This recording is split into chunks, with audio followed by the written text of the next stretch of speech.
Hi,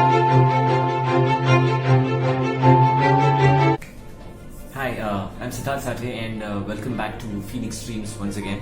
First and foremost, apologies for the longish break, have been away a bit. But yeah, we're back on track today and we'll resume services with Speak Right with Sid, and this is episode 20. We're going to go a bit deep into the origins of the English language and talk about a few words which have origins in other languages. Now you see, English is a language which has originated from multiple other traditional languages, primarily Latin and Greek and French as well. So you find a lot of words in the English language which have been adopted from these other languages, or which have been adapted or transformed from an original word in that language to its present English form. So we'll have a series in which we'll have a look at a lot of these words, which are also at times, because of their spellings, a bit difficult to pronounce as well. So we'll work on their pronunciations and their meanings both, right? So we're going to talk about 4 words today, 2 pairs of words ideally.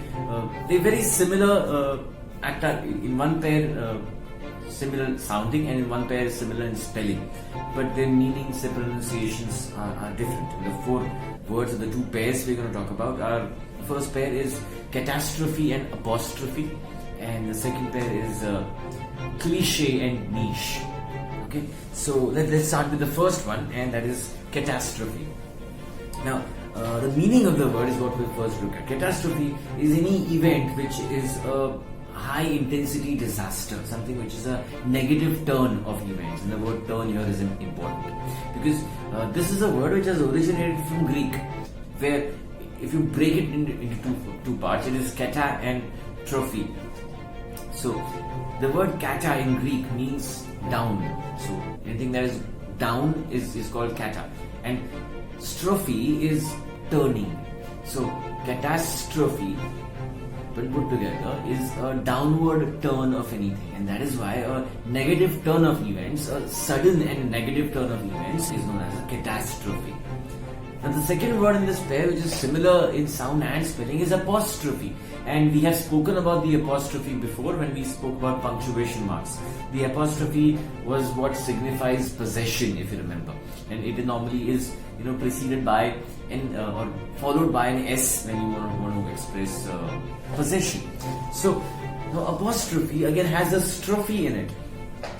Apostrophe again has its origins in the Greek language, and the strophe still means turn, but this is turning away, because that sign of the apostrophe separates the S from the rest of the word, so it's turning it away and is used to indicate possession. So turning away is apostrophe, and that's the origin of these words. The PHE in the end is pronounced, so you have to say it is not catastrophe or apostrophe, it is catastrophe and apostrophe. The E word, the E sound is pronounced, right? Okay, moving on to the second pair, which is cliche and niche. The spellings are CLICHE with a grav on top, and niche, NICHE, with no accent or grav on top, and that is why in the first one the A sound of the E is pronounced cliche, and the second one the E is silent, it's niche. Then let's get to the origin and the meaning of these two. Now cliche, as you might know, is used whenever there is any stereotype that is happening. A stereotype phrase that we use over and over again repeatedly gets used by people when they are communicating the same thing. So to quote a cliche is what is. It's very cliche. You wear the same kind of clothes that everyone wears. Your dress is very cliche. So something which is a stereotype is what is cliche. Now the origin of this is in French, because and that too in the printing business, when you had actual physical printing presses, there was that had to be printed repeatedly. You had a block for it which can be used to repeat the same thing repeatedly, and the printing presses make a clickety clackety sound. A click is a sound associated with a printing press. So that stereotype, the type, printing type that is used repeatedly, was called a click, CLICK, which got later changed to cliche. So click, cliche, and whenever you see something that is stereotype or used often, it is called a cliche. right? So that's the origin, the spelling and the pronunciation of that. The next one is niche. It is spelled, you think, in a very similar manner, Niche, but the E isn't pronounced here because the actual spelling of cliche has a diagonal above the E, which is the accent sound where the A has to be pronounced. The Niche, the E in that does not have that symbol, so the E is silent, so it's niche. Now, niche again is originated in French, nicher. Nicher means nest. So something which is nested away or recessed away is niche. And the way this word typically is used nowadays in English language is a recess or a nest. That's the original meaning, but it is also meant to be used when you target a specific section of people with anything that you have as a business or personally.